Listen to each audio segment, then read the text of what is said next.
Hey everybody, welcome back to Tim Travels. It's Terry, your host.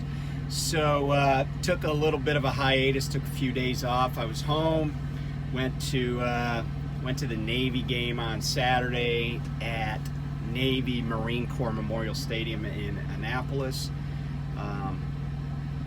It was an exciting game. We played Temple. Neither team is really great, but it was an interesting game. And by the way, the kid that's the quarterback for Temple is a kid named E.J. Warner.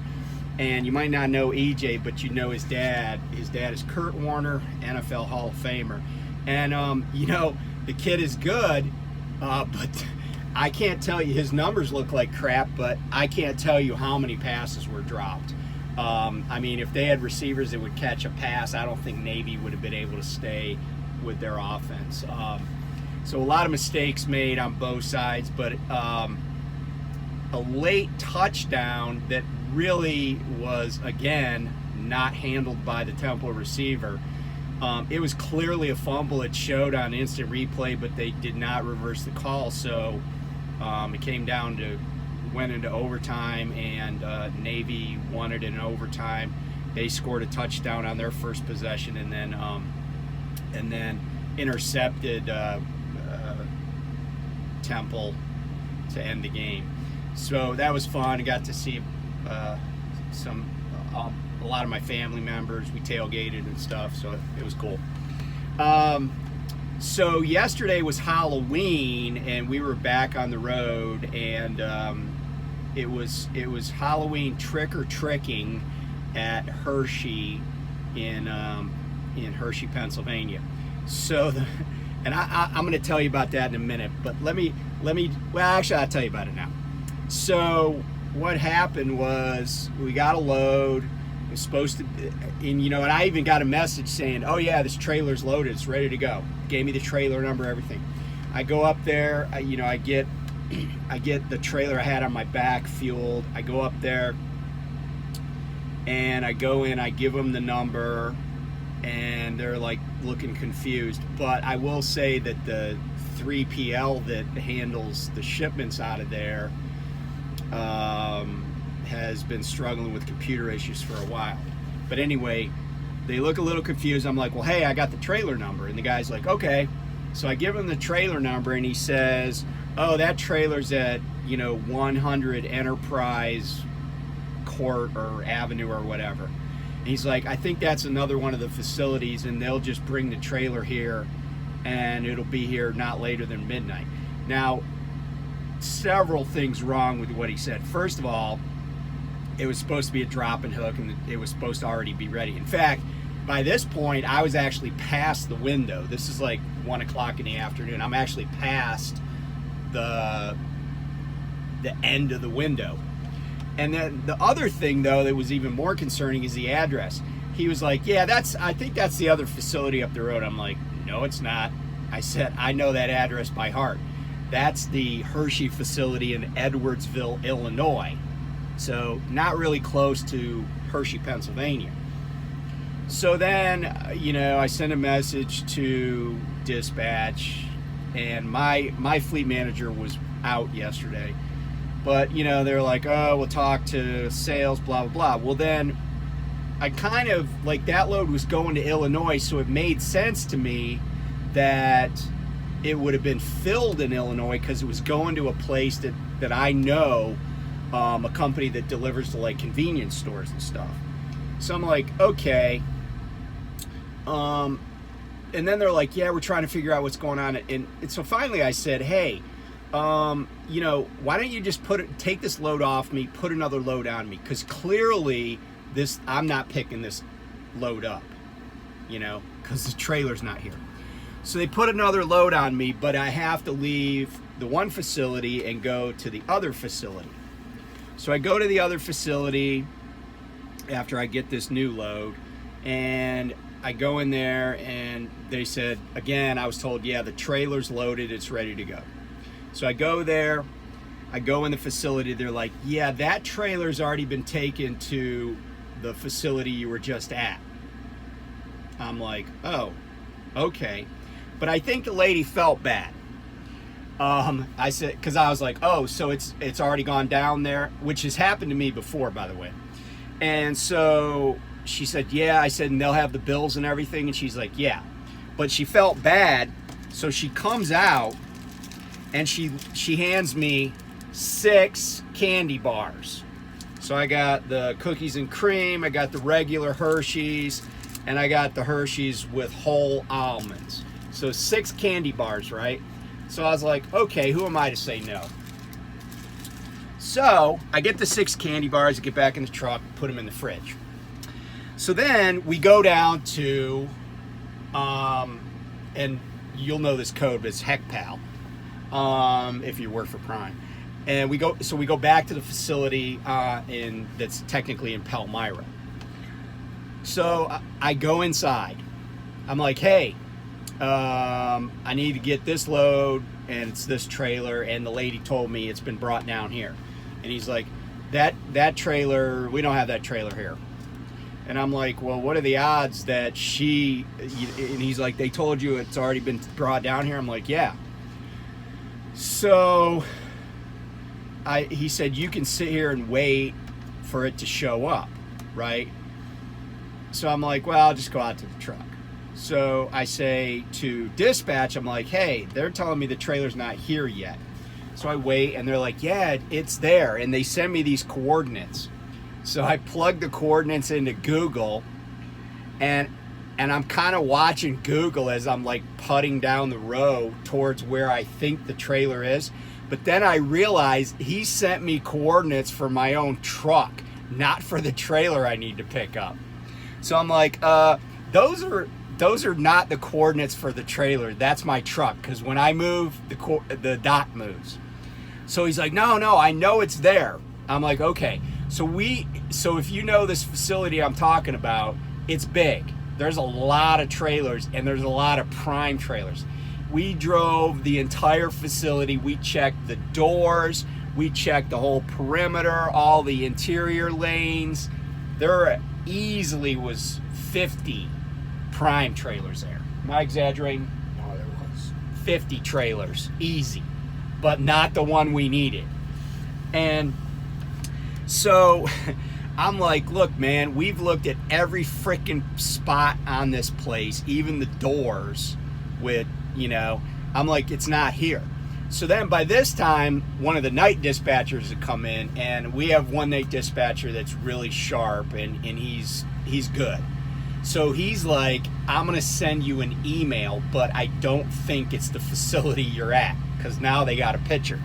Well, lo and behold, it's the facility I went to where the lady who gave me the 6 candy bars had told me it wasn't there.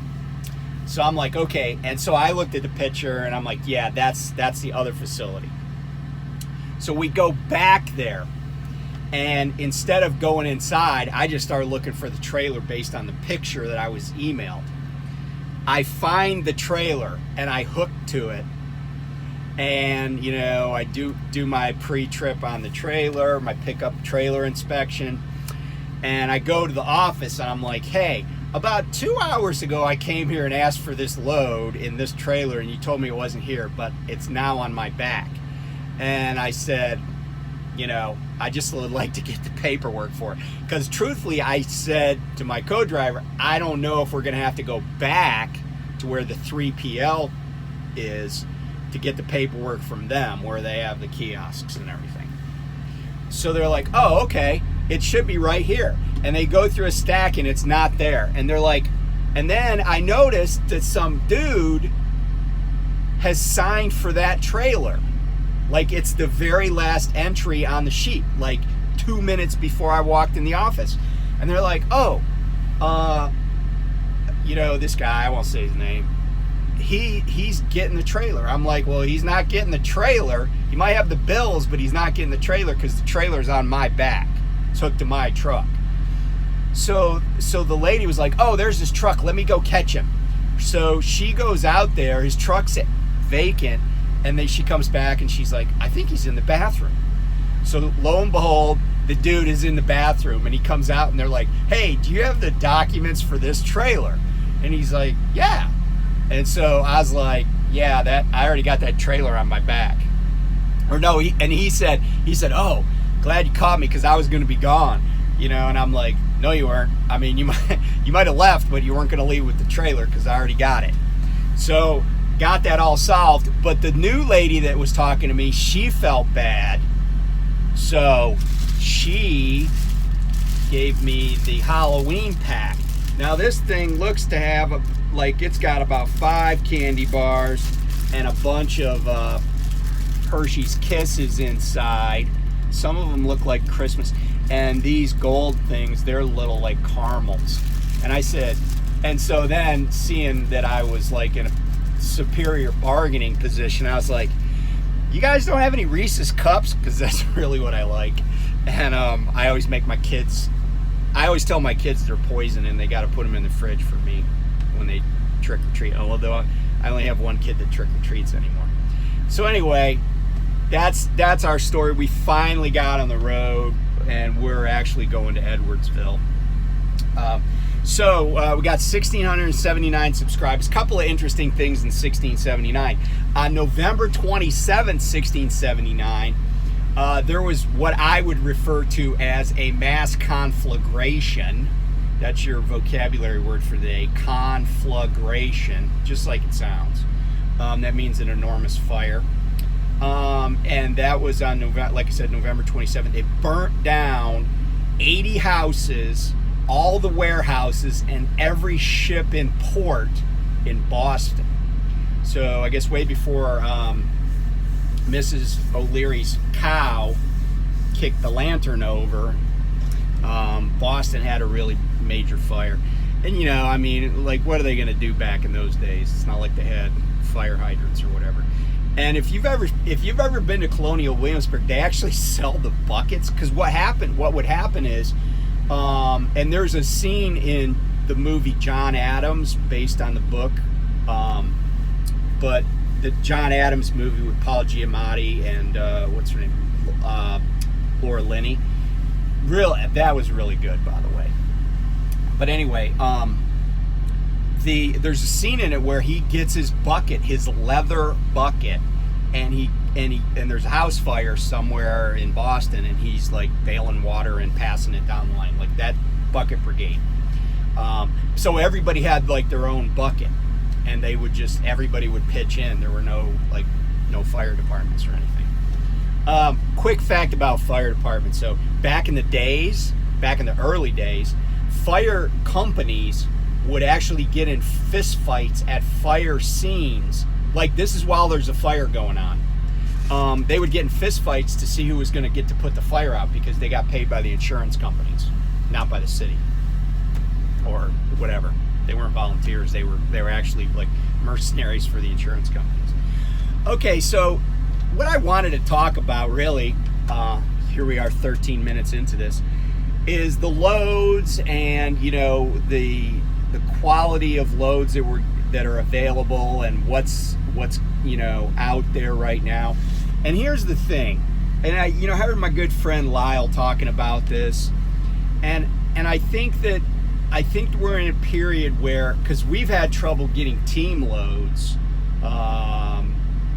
you know, like we ran a couple of loads quickly, but they weren't really team loads before I went on home time. But here's the thing. If you just, and this is a little bit hard for me, I'll admit. I'm sometimes picky about loads, but I think I'm starting to get in the mindset that I need to be less picky and kind of take what's offered to me.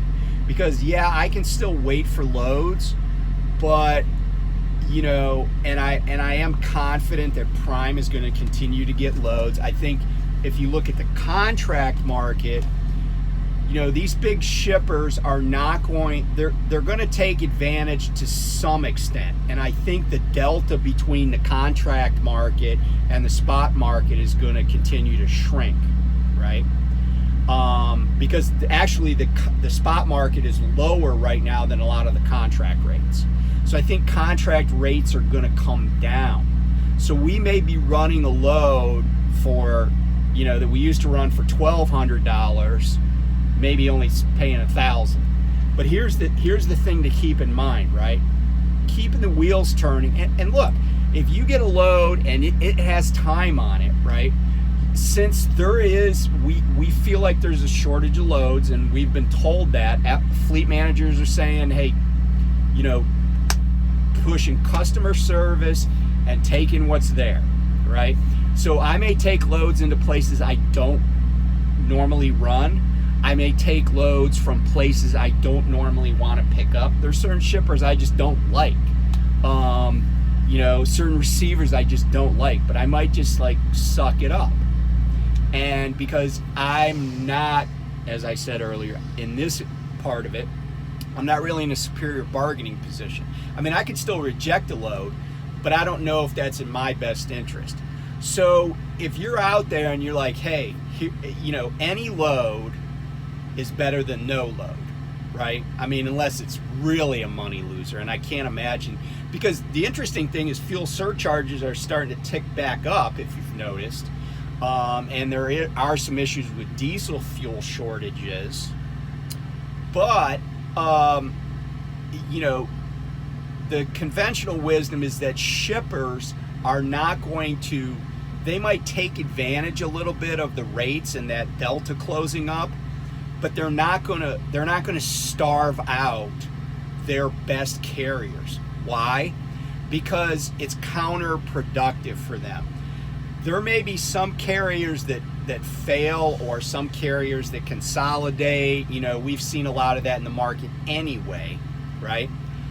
But a carrier that, you know, is a reliable partner with a shipper is not going to find themselves starved out of the market, because those shippers know things are going to come back and the pendulum's going to swing the other way like it always does, and they don't want everybody to have gone out of business.